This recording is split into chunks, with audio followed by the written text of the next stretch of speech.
This is why we make films, because films live forever. She is this prolific creator that is really taking storytelling to new heights. Darin Sallam is a critically acclaimed filmmaker whose movie Farha was Jordan's entry for the 95th Academy Awards. But before the creative powerhouse was streaming on Netflix, she was a young person dealing with real tragedies.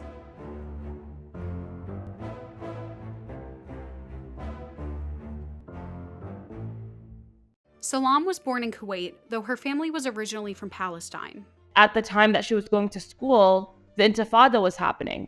Witnessing all of these atrocities and human rights violations take place right before her eyes through the television sets, and not much more than that. That exposure to that violent imagery at such a young age moved her very dramatically. And it's interesting because even at her young age, she really sought out creative outlets to express herself and the grief that she was feeling.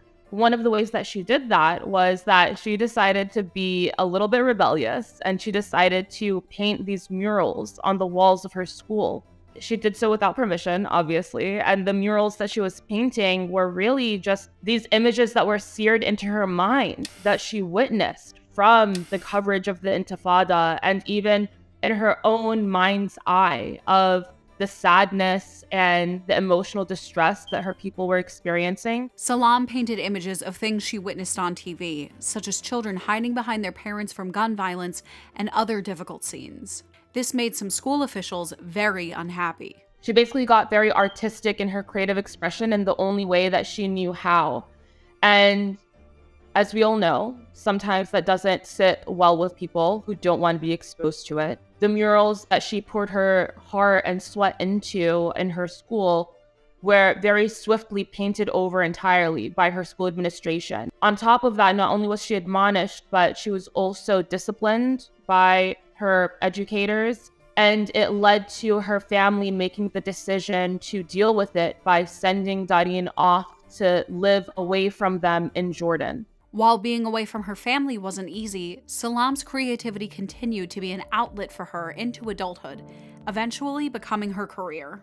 It's just so crazy that Darin had that experience, because when I was 13 years old, my family made the abrupt decision to uproot myself and my younger brothers from our home in New Jersey and move us to Jordan. And it was because my parents were so fearful of the anti-Muslim hatred and us falling victim to an Islamophobic hate crime growing up here.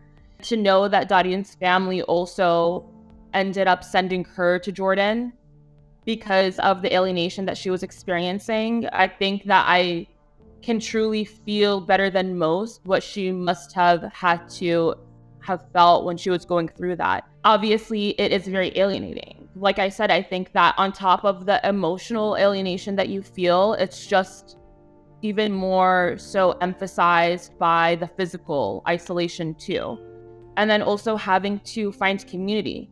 You know, obviously when you are on your own, you don't really have that community around you, that support system to be able to share those experiences with, find that support to be able to survive those moments with. And so it makes me really feel for her, especially because she had to go through that as a teenage girl during some of the most formative years of any young woman's life. You know, how that must have really just shaped the person that she's become today. It's no surprise to me that it led to her creating this prolific work of art that now everyone gets to witness, and that we can't just paint over and erase.